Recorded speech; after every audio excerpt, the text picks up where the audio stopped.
Okay, good evening and welcome to this special city council meeting regarding the splash pad location. It is September 10th, 2025. I'd like to call this meeting to order and I ask the clerk to please call the roll.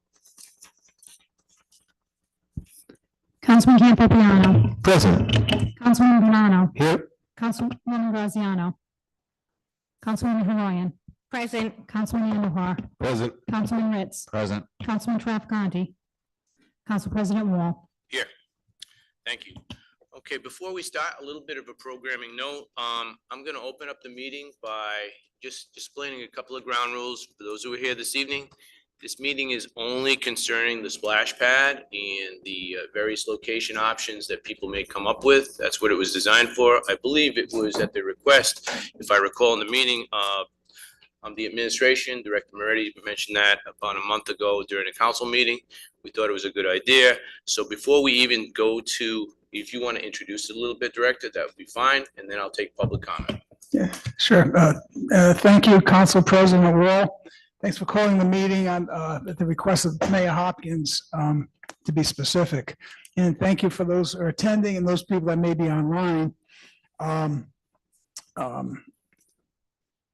As indicated, the mayor is soliciting input from the city council and the public as to any input or suggestions as to where the next city splash pad should be located, before the final decisions are made to do so.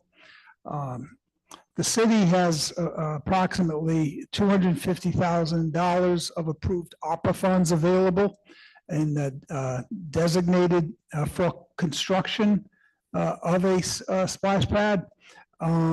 This is on top of funds that have already been expended to purchase the water park features and electronics that were procured using ARPA funds. So there's, I'll make the statement that there was no expense to the taxpayers. It's part of your federal dollars, I'm sure, in some fashion, paid for it throughout every resident, every taxpayer in the country. But it's probably a pretty good deal by using the ARPA funds and not any direct funds from this directly from the city of Cranston. Just want to make a note. As I mentioned, it's approximately $250,000. Judging, from the past, regardless of projects, whatever they are, there's construction projects. When they go out to bid, they may not, be exactly what the dollar amount we're allowed or authorized. There could be a possibility that the administration could be coming back if the construction bids exceed that amount of money. But either way, we believe that it probably wouldn't be that much more. We wouldn't expect it to be all that much more. We believe that there are some excess ARPA funds that could be available that were designated for other similar parks and recreation facility projects where there are excess funds that came in under budget. So we have a perfect world. So I just want to put that little asterisk to this, that there is that possibility. It can't be guaranteed depending on what the bids come in at.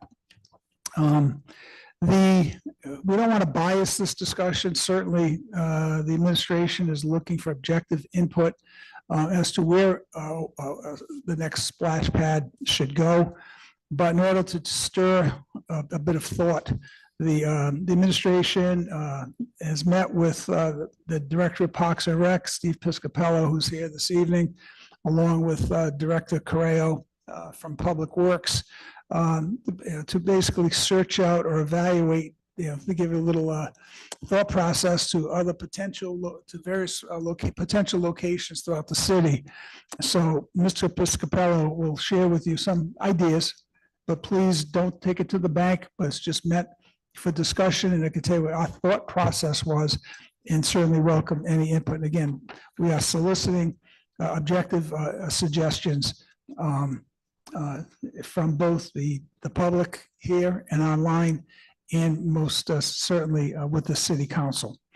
With that, Director Piscopello can share, I believe, an image of the splash pad, the final product once it's completed, and then he has a slide, handouts that he could share to, again, to 3 sites, potential sites that the administration has identified as potential. But as I keep stressing, any other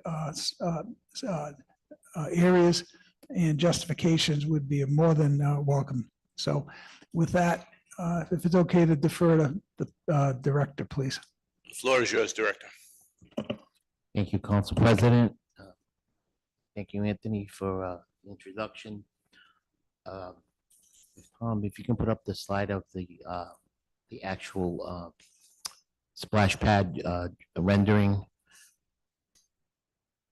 This is the rendering that we have already in place and the design that goes with it for a specific size splash pad. The beauty of this splash pad will be that it's for all ages. It can go from as early as 3 or 4 years old all the way up to 12, 13 years old. So you're hitting pretty much the whole population of our youth that would conjugate at a place such as this. We looked at some sites around the city, and we basically felt as though we would throw out a couple of ideas to the council and to the general public as to what we feel would be locations that could potentially work. Obviously, the Doric Avenue location was one that we earmarked pretty quickly after we understood about the Bud Loan project. So that is one location that we did look at as part of this whole process. The second location would be Cranston Stadium. Cranston Stadium has a vast amount of land in certain places, especially near the tennis courts, where it's not really restored as of right now. And then we looked at the Bud Loan complex itself. That has a lot of positives, and it gives you a little bit of everything when it comes to a family-friendly complex, where if a family has a variety of ages of children, they have the opportunity to pretty much spread their wings at a complex that has pretty much everything. So there's pros and cons to each site. I mean, obviously, we would like to have the general plumbing that's available on site. We'd like to have it to be a place where would there be, enough parking for a crowd to congregate. We obviously need restrooms at the location, and preferably changing rooms, because some kids will and families will come maybe from work or from school, and they don't have time to change at their home, and they're looking for a place to change. These all factor into it. Another big factor that we have to weigh in this whole situation is if you have a freestanding building, the staffing is going to be different compared to a facility that has a complex. I mean, I'm just throwing that out there. I'm not making a recommendation. I'm just saying that freestanding building would definitely need its own staff, where we would have to take that into consideration budgetarily as well. I mean, those are the basic points I wanted to bring out. I mean, obviously, these are just 3 sites that we basically brainstormed about and thought they made some sense. There might be other sites out there that the general public or the council would like to look at, but keep those factors in mind, especially the service of the plumbing and bringing in the water to the existing building, and obviously facilities are of the utmost importance as well. Thank you, Director. Now I'm going to open the floor to some members of the council before I open the floor to the members of the public. I just may say beforehand, looking at your information and your renderings, I mean, from what you've given us and early on when the director mentioned the Budlong complex, I for one thought that was the perfect fit. And seeing your, the data that you have before me, perhaps, that also supports that. I do, and I appreciate coming soliciting the opinions here. I realize, and it's good to hear the, the input of the council. I realize the council doesn't have a formal vote on this matter, but I appreciate the opportunity to give our feedback. I'm going to go right around in a counterclockwise motion for the members of the council if they have any comments, and then I'm going to open the floor to the public. Councilwoman Ryan, do you? I would not be myself if I didn't advocate for this in Ward 2. I knocked on doors when it was going to go at Doric. Many residents would like this in Ward 2. We've had a long time of bad press about the Budlong Pool. I feel like this is something that could be very positive. If we made this a whole complex, a pool, a splash pad, a walk-in track. I really wish more people came tonight. There's 6 constituents here. But at the meetings for Budlong Pool to complain, there was many people. Now that everyone's working together, no one's here. I do like it that it would be for all age groups. So if someone does have a toddler or a newborn, they can still go to the complex and use the splash pad. So I would like it at Budlong Pool Complex. I think it'd be very positive. Thank you. Thank you, Councilwoman. Councilman Ritz? Yep, I'll echo kind of the same statements here. Looking at these 3 choices on here, Budlong does definitely look like the best option. These are relatively close together. It has the most options for the residents there too. I did have one question. If you did go with Doric Ave at Cranston Stadium, would you foresee building changing rooms there, or is that just something we wouldn't offer? You would have to build standalone buildings, which would add to the cost of the installation of the entire project. Doric, not as much, but definitely Cranston Stadium. Yeah, I think that's even more reason why looking at this Budlong is probably the best choice for this. So that's all my comments. Thank you, Councilman. Councilman Enderhoff? Although Budlong does seem like a good choice, my ward is divided into 2 sections, and Stadium really could use it. So one of my questions would be, is there any way we could split this one gigantic splash pad into 2? If not, we do have I think there's a concession stand that's not being used at the stadium near the tennis courts that we could also convert into bathrooms. So I would definitely like to advocate in the stadium area for this, but I also understand the need and the cost effectiveness if we keep it at Budlong Pool. But I just want to be on the record that my constituency would like it at stadium as well. Thank you. Thank you, Councilman. Councilman Campiano? Thank you very much, President. Well, I love the idea of a complex. I pass the Chafee complex every day, and I see it's absolutely the star of the city of Cranston. It's beautiful, and I see people playing all different type of activities in that complex. So it draws people of many ages and many facets of what they want to do can go there. So I picture the Budlong complex the same way, being one of the crown jewels of Cranston.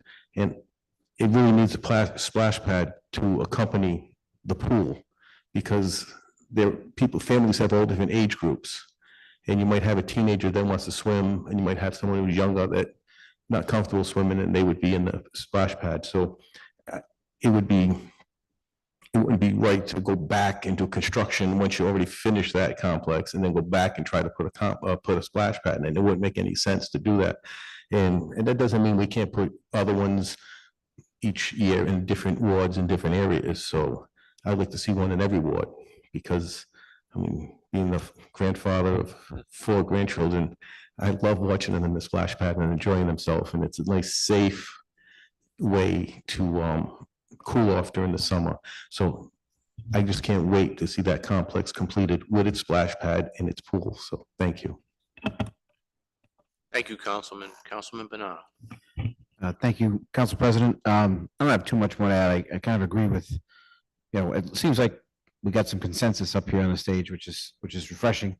And it's also, we have consensus with the administration, which is great. I think this splash pads in general, I think are a recreation of the future. I think that more and more communities, especially bigger cities with denser population density are moving towards a splash pad. Just because it's cost effective, it's safer than a pool. You don't necessarily need lifeguards. So this is really a wave of the future. So I think this frankly is the first step of many when it comes to splash pads in Cranston. And I agree with my colleagues, Councilman Horan, Councilman Campiano. I think this complex is going to be one of the great complexes in Cranston for years to come.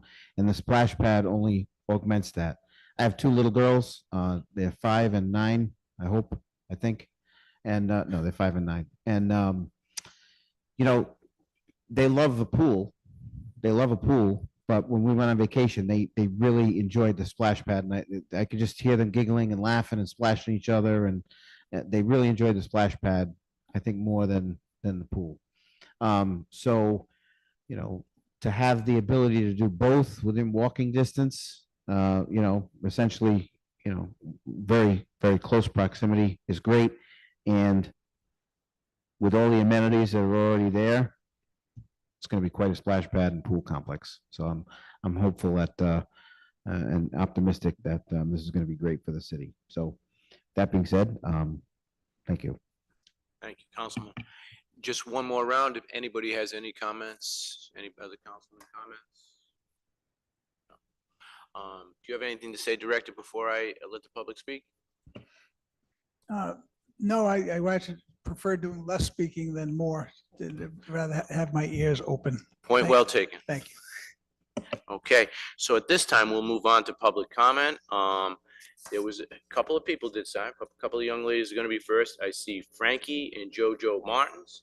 If you would like to step up to the microphone, you have 4 minutes. And girls, please state your name and address for the record.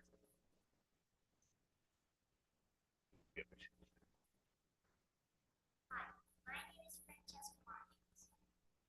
Joe Ballmar. We live in Cranston, Rhode Island, 54 Massachusetts.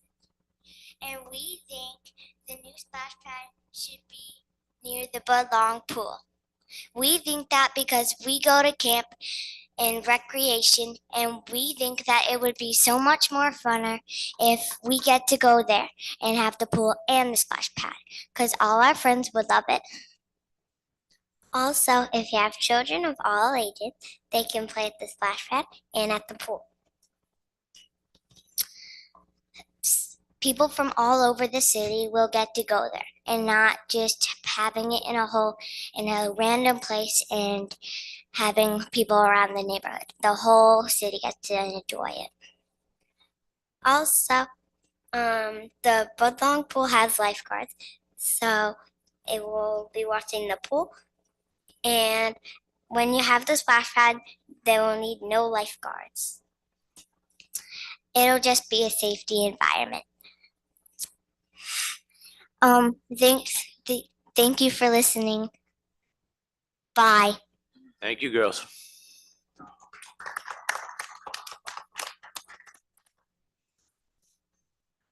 Okay, next speaker would be Kimberly Bogosian. Kimberly, please state your name and address for the record. Kimberly Bogosian, 45 Mount View Drive, Cranston, Rhode Island, 02920. Cranston does not need a splash pad.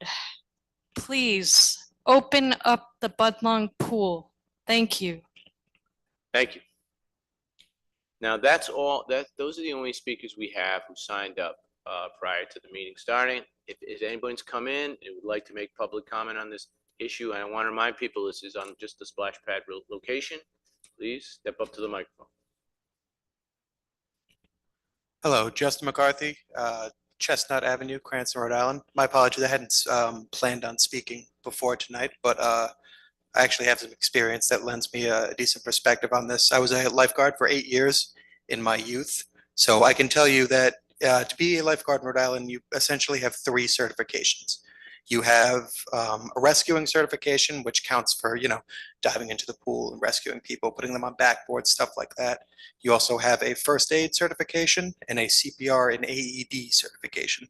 So this is important because if we're going to have a splash pad at the Bud Long pool, which I think is the obvious choice here, you're going to have kids who are running around, they're falling, scraping their knees, getting cuts, maybe some sort of medical emergency happens.